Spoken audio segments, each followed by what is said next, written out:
Carter Drews was born in Virginia. He loved his parents, his home, and the South. But he loved his country too. And in the autumn of 1861, when the United States was divided by a terrible civil war, Carter Drews, a Southerner, decided to join the Union Army of the North. He told his father about his decision one morning at breakfast. The older man looked at his only son for a moment, too shocked to speak.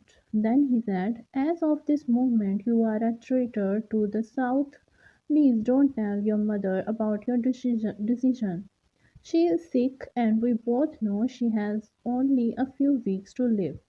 Carter's father paused again, looking deep into his son's eyes. "Carter," he said, "no matter what happens, be sure you always do what you think is your duty." Both Carter Drews and his father left the table that morning with a broken heart, and Carter soon left his home and everyone he loved to wear the blue uniform of a Union soldier. One sunny afternoon, a few weeks later, Carter Drews lay with his face in the dirt by the side of a road. He was on his stomach, his arms still holding his gun. Carter would not receive a medal for his actions. In fact, if his commanding officer were to see him, he would order Carter shoot immediately. For Carter was not dead or wounded, he was sleeping while on duty. Fortunately, no one could see him. He was hidden by some bushes growing by the side of the road. The road Carter Drews had been sent to guard was only a few miles from his father's house. It began in a forest down in a valley that climbed up the side of a huge rock. Anyone standing on the top of this high rock would be able to see down into the valley. And that person would feel very dizzy looking down if he dropped a stone from the edge of this cliff. It would fall for 600 meters before disappearing into the forest in the valley below. Giant cliffs like the one Carter lay on surrounding the valley. Hidden in the valley forest were 5 Union regiments, thousands of Carter's fellow soldiers. They had marched for 36 hours.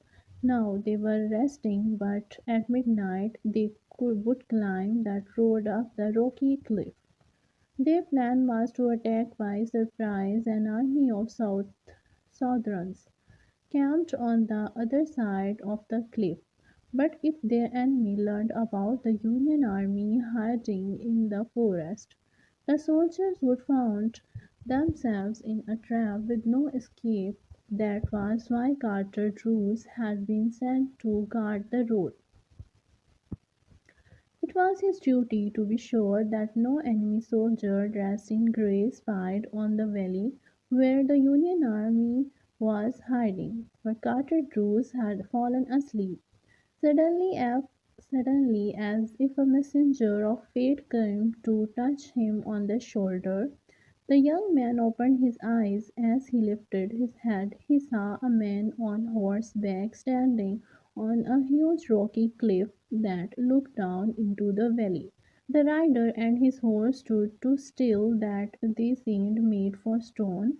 The man's grey uniform blended with the blue sky and the white clouds behind him. He held a gun in his right hand and the horse's reins in the other. Carter could not see the man's face because the rider was looking down into the valley, but the man and his horse seemed to be of heroic, almost gigantic size, standing there motionless against the sky.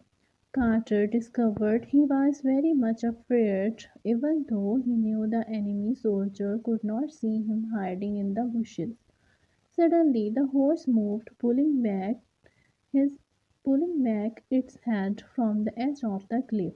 Carter was completely awake now. He raised the gun, pushing its barrel through the bushes, and he aimed for the horseman's heart.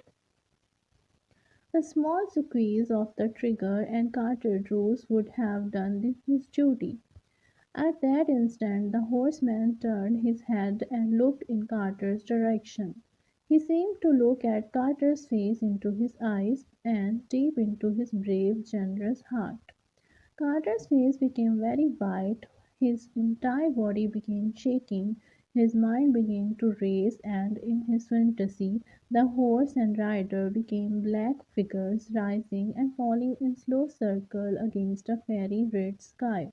Carter did not pull the trigger. Instead, he let go of his gun and slowly dropped his face until it rested again in the dirt.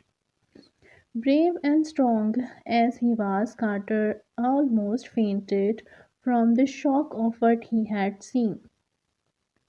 Is it so terrible to kill an enemy who might kill you and your friends? Carter knew that this man must be shot from ambush without warning. This man must die without a movement to prepare his soul, without even a chance to say a silent prayer.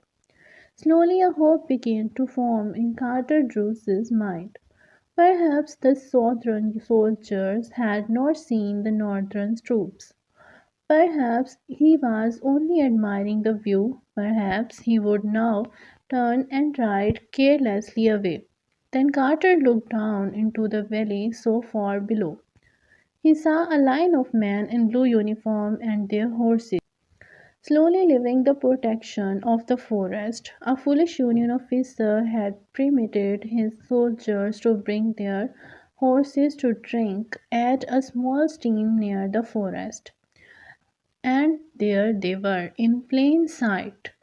Carter Drews looked back to the man and horse standing there against the sky. Again he took aim, but this time he pointed his gun at the horse.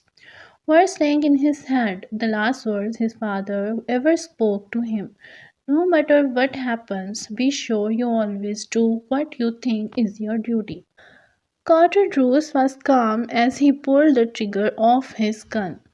At that moment, a Union officer happened to look up from his hiding place near the edge of the forest. His eyes climbed to the top of the cliff that looked over the valley. Just looking at the top of the gigantic rock so far above him made the soldier feel dizzy. And then the officer saw something that filled his heart with horror. A man on horse was riding down into the valley through the air. The rider sat straight in his saddle, his hair streamed back, waving in the wind. His left hand held his horse's reins, while his right hand was hidden in the cloud of the horse's mane. The horse looked as if it were galloping across the earth. Its body was proud and noble. As the frightened Union officer watched this horseman in the sky, he almost believed he was witnessing a messenger from heaven, a messenger who had come to announce the end of the world. The officer's leg grew weak and he fell. At almost the same instant, he heard a crashing sound in the trees. The sound died without an echo, and all was silent. The officer got to his feet, still shaking. He went back to his camp, but he didn't tell anyone what he had seen. He knew no one would ever believe him. Soon after firing his gun, Carter Drews was joined by a Union sergeant. Carter did not turn his head as the sergeant kneeled beside him. "Did you fire?" the sergeant whispered. "Yes." "At what?" "A horse. It was on that rock. It's not there now. It went over the cliff." Carter's face was white, but he showed no other sign of emotion. The sergeant did not understand. "See here, Drews," he said after a moment's silence. "Why are you making this into a mystery? I order you to report. Was there anyone on the horse?" "Yes." "Who?" "My father." Thank you for watching. Please subscribe for more stories.